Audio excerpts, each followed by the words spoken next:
Tiwala akong isusulong ng ABS-CBN ang wastong kalusugan ng mga Pilipino. Ang mas pinagkakatiwalaan ng mas maraming Pilipino. ABS-CBN News and Current Affairs. Magandang umaga mga kapamilya, araw po ng linggo. At naku, eto ho, nakikita naman ninyo sa ating medical mission. Talaga hong, again, magkakadate na naman po tayo. Siyempre magandang umaga rin sa ating mga kapamilya sa Luzon, Visayas at Mindanao at sa buong mundo. Pati na rin sa ating mga TFC subscribers. Naku, patapos na palang Enero, no? At sa Martes, abay, February na. At bilang maagang pagsalubong po sa ating Heart Month, pag-uusapan naman natin ang ilang test at procedure na may kinalaman po syempre saan pa nga ba, kundi sa ating mga inaalagaang puso. Katulad ng stress test, ECG angiogram, at ano nga ba itong angioplasty? Samahan niyo po kami sa susunod na isang oras at ating alamin ang mga bagay na ito at maraming iba pa. Ako po ang inyong lingkod, Bernadette Zambrano Aguinaldo, ang inyong kapamilya dito sa Salamat Doc, ang inyong kaagapay sa mabuting kalusugan.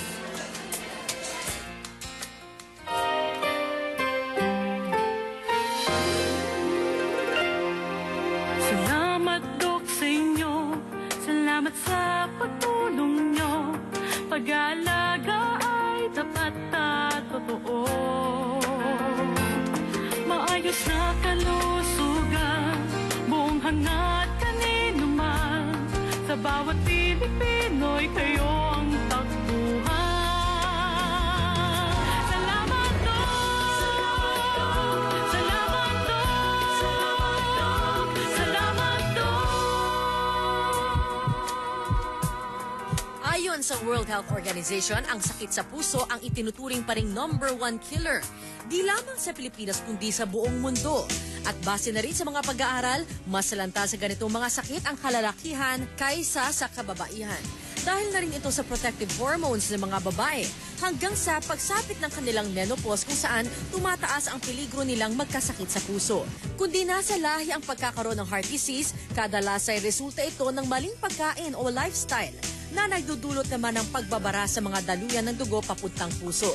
Dito nagsisimula ang mga problema sa kalusugan na nararamdaman sa iba't ibang paraan tulad ng paninikip o pananakit ng dibdib, pagkakaroon ng alta presyon o pag-atake ng puso. Paano malalaman kung may problema sa puso? Ano ang mga test at procedure na isinasagawa para matukoy ang problema at maibalik sa normal ang galaw ng puso? Po natin sa ating studio ang ilan sa ating mga pasyente sa medical mission. Welcome po sa Salamat Doc.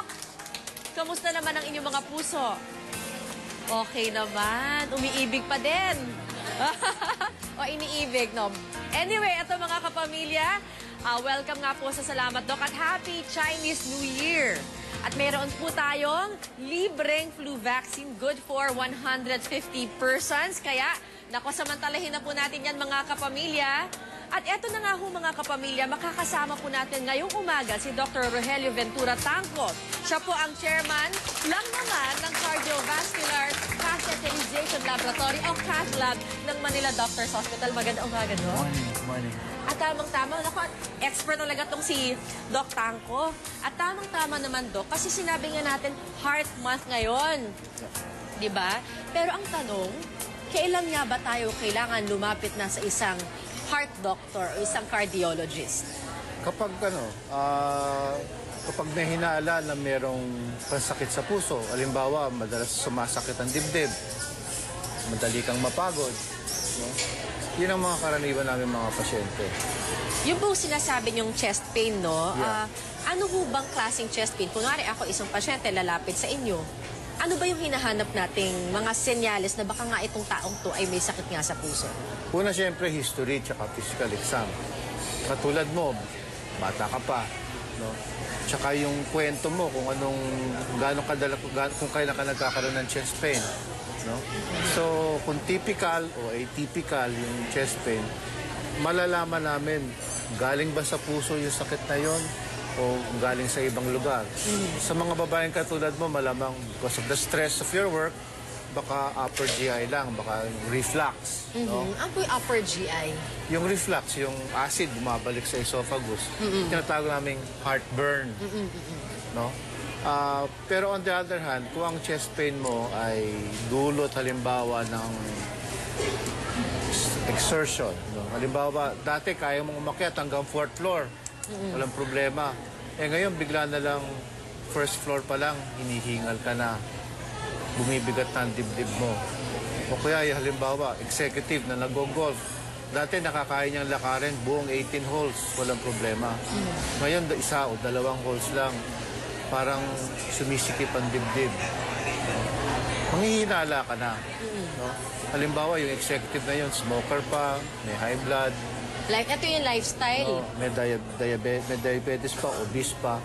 Lalong mataas ang probability, yung tsansa, na maaari siyang meron sakit sa puso. Ito yung lifestyle na sinasabi na minsan mas prone nga daw sa heart attack, yung mga nakukuha sa ating maling lifestyle. Yung sinasabi ninyong smoking, Smoking, yung pagkain ng lechon, ano may mga nakakatabang mga... So, depende talaga sa sa lifestyle. totoo din. lang, lahat ng masarap, nakakadulot din ng pagdeposito ng tinatawag ng kolesterol sa loob ng ating mga ugat sa puso. Yung stress, kaya. Of course, stress, but stress is like a trigger. No? Nandun yung pagdeposito ng kolesterol at nandun din yung pag-trigger para yung mga plaque sa loob ng ugat, tinatawag namin nag-rupture, pumuputok. Nag-expose yung taba sa loob ng mga plaque at pagka yung taba na-expose sa dugo, nagka-clot yan. Mga trigger. So, pag heartbroken, kasama rin yan sa mga pwedeng stressors. Pwede rin, no? Pwede rin. Huwag naman sana. Pero eto nga, pag-usapan naman po natin, yung iba-ibang mga procedure naman, dito si sinasabi nating pagpapacheck up ng ating puso, katulad ng ECG. Ano nga po ba yung ECG? Yung ECG, parang electrical activity ng puso yan. So, kung halimbawa ikaw may chest pain, maaaring during chest pain, sa ECG may makikita na kung palatandaan na baka merong ugat na nagbabara. Pero kadalasan, walang chest pain habang ginagawa. Ito po nakikita natin, yan po ba yung ECG? Yan ang ECG. Oo, oo. ano pong ginagawa dyan? Kinakabit niya yung tinatawag naming mga electrodes, no? So, parang minamap niyan kung anong lugar sa puso ang maaaring magkaroon ng bara. So, yan ang ECG. Tapos, gaano kabilis naman makikita ang resulta niyan, Doc? Paglabas mismo ng papel, within 5 seconds, I can read it. Yung 2D echo, ano naman po yung 2D echo?